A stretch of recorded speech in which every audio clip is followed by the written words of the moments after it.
তিনি তো আমার মতে করা যাবে না, ওর বাদ যাওয়া যাবে না, ওর বাদ না, ওর বাদ যাওয়া যাবে না। ওই ওর বনেক দিয়ে তোমার বনেক দিয়ে আলাপ করিও। ওর বাদ গেলে তো না, না ওর বাদ না, তুই এক 7% বাইরে ওর বাদ যাওয়া যাবে না। তার মানে 7% বসে নিয়ে আলাপ করবে। যদি ওটা আপনি যদি কোন বলে না আমি লিড নেই, না না আমি গল্পটা করাই, তাহলে সম্বন্ধে বেড়াইছে। আমি তো কথাটা খোলাখালি কথা খোলে কথাটা খোলে তো সম্মান বাড়াইছে মেলা। সম্পৰ্কত আমি আচলতে আচৰিত হৈছোঁ। যিটো নিউজ ওলাইছে, পইচা লোৱা যিটো নিউজ ওলাইছে, এই নিউজটো সম্পূৰ্ণৰূপে সঁচা নিউজ। কিয়নো আমি আগে পিছে জানো আখৰুজ্জামান এজন কৰাপ্টেড মানুহ। তাৰ অৰিজিনেল পোষ্ট হ'ল ই খালাচী আছিলে ইৰিগেশ্যনত, হাটশিঙিমাৰী ইৰিগেশ্যনত খালাচী আছিলে। তাৰ পৰা সি প্ৰমোশ্যন পাই এছে হৈছে, ছেকশ্যনাল এছিষ্টেণ্ট। তাৰমানে সি মহুৰী, সি কোনো LDA নহয়, কেৰাণী নহয়।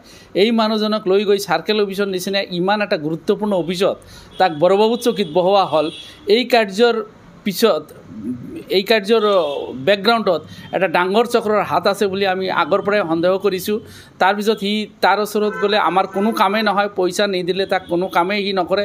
পইচা লোৱাৰ পিছতো সি বিভিন্নভাৱে হেৰাছমেণ্ট কৰে ৰাইজক, দুখীয়া মানুহক সি পাত্তাই নিদিয়ে। বহুত মানুহৰ নিজৰ নামৰ মাটি ৰেকৰ্ড সি বদলাই বেলেগৰ নামত কৰিছে, সেইবোৰ লৈ তাতে অফিচত কেছ ফেচো চলি আছে। এই সংক্ৰান্তত চাৰ্কেল অফিচাৰজনক বহুতবাৰ অভিযোগ কৰিছে ৰাইজে, তথাপিও তাৰ কোনো একশ্যন হোৱা নাই। আমি দুঃখিত যে আমি আমাৰ MLA ডাঙৰীয়াকো বহুতবাৰ এই বিষয়ে অভিযোগ কৰিছিলোঁ যে সি কৰাপ্টেড মানুহ, তাক সেই চকীৰ পৰা খেদাই দিব লাগে। ই কেনেকৈ মানে এজন কোৱালিফাইড মানুহ নহয়, তাতে কেনেকৈ চাৰ্কেল অফিচৰ নিচিনা এটা গুৰুত্বপূৰ্ণ অফিচত বৰবাবু চকীত সি কাম কৰি আছে, তাক তাৰ পৰা অব্যাহতি দিব লাগে। আমি MLA সাহেবক বাৰে বাৰে অনুৰোধ কৰিছিলোঁ, তাৰ পিছতো কোনো একশ্যন হোৱা নাই। গতিকে যিহেতু সি পইচা লোৱা সংক্ৰান্তত ধৰা পৰিছে, এইটো ফুটেজ ওলাইছে, এইটো কোনো পধ্যেই মিছা হ'ব নোৱাৰে, এইটো সঁচা, এইটো সচৰাচৰ সি কৰিয়ে থাকে। গতিকে তাক পুলিচত দিব লাগে, পুলিচে তাক এৰেষ্ট কৰিব লাগে। ই এটা মাষ্টাৰুল কৰ্মচাৰী হৈ হাটশিঙিমাৰীত 2টা বিল্ডিং বনাই আছে, যি হাটশিঙিমাৰীত আজিৰ দিনত মাটিৰ দাম 1.5 কোটি টকা। সেই ঠাইত সি মাটি লৈ তাতে বিল্ডিং বনাই আছে। তাৰ CBI ইনকুৱাৰী হ'ব লাগে, তদন্ত হ'ব লাগে, আৰু তাক পুলিচে ধৰি জেললৈ পঠাব লাগে।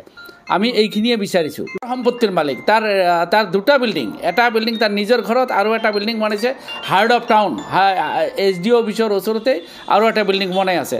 ইমান টকা ক'ৰ পৰা আহে, ক'ত পায় ইমান টকা? তাৰ ইনকাম কি, তাৰ দৰমহা কিমান, তাৰ অৰিজিনেল পোষ্ট কিমান, কিমান দিন চাকৰি কৰিলে, কিমান চেলাৰী পাইছে, এইবোৰ যদি তদন্ত কৰা যায় গোটেইখিনি ঘটনা ওলাই পৰিব। এইটোৱেই আমি আচৰিত হৈছোঁ। আজিৰ দিনত হাটশিঙিমাৰীত আমাৰ ডিষ্ট্ৰিক্ট কমিশনাৰ সাহেব, তেখেতে এজন IAS বিষয়া, IAS অফিচাৰ, তেখেতে IAS হোৱাৰ পিছতো এইজন মানুহক কিয় আজিলৈকে এৰেষ্ট হোৱা নাই, এইটো আমিও সন্দেহ কৰিছোঁ। আমিও মানে শংকিত হৈ আছোঁ, আচৰিত মানিছোঁ যে কি কাৰণত তাক এৰেষ্ট কৰা হোৱা নাই। ইমান এটা ডাঙৰ প্ৰুফ ওলোৱাৰ পিছতো এনেকৈ কেনেকৈ বাচি আছে সি?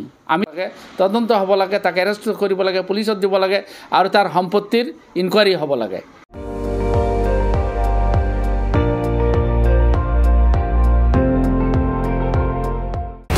আপুনি চাই আছে ND24, সৰ্বশ্ৰেষ্ঠ নহয়, সৰ্বোত্তমৰ দৌৰত।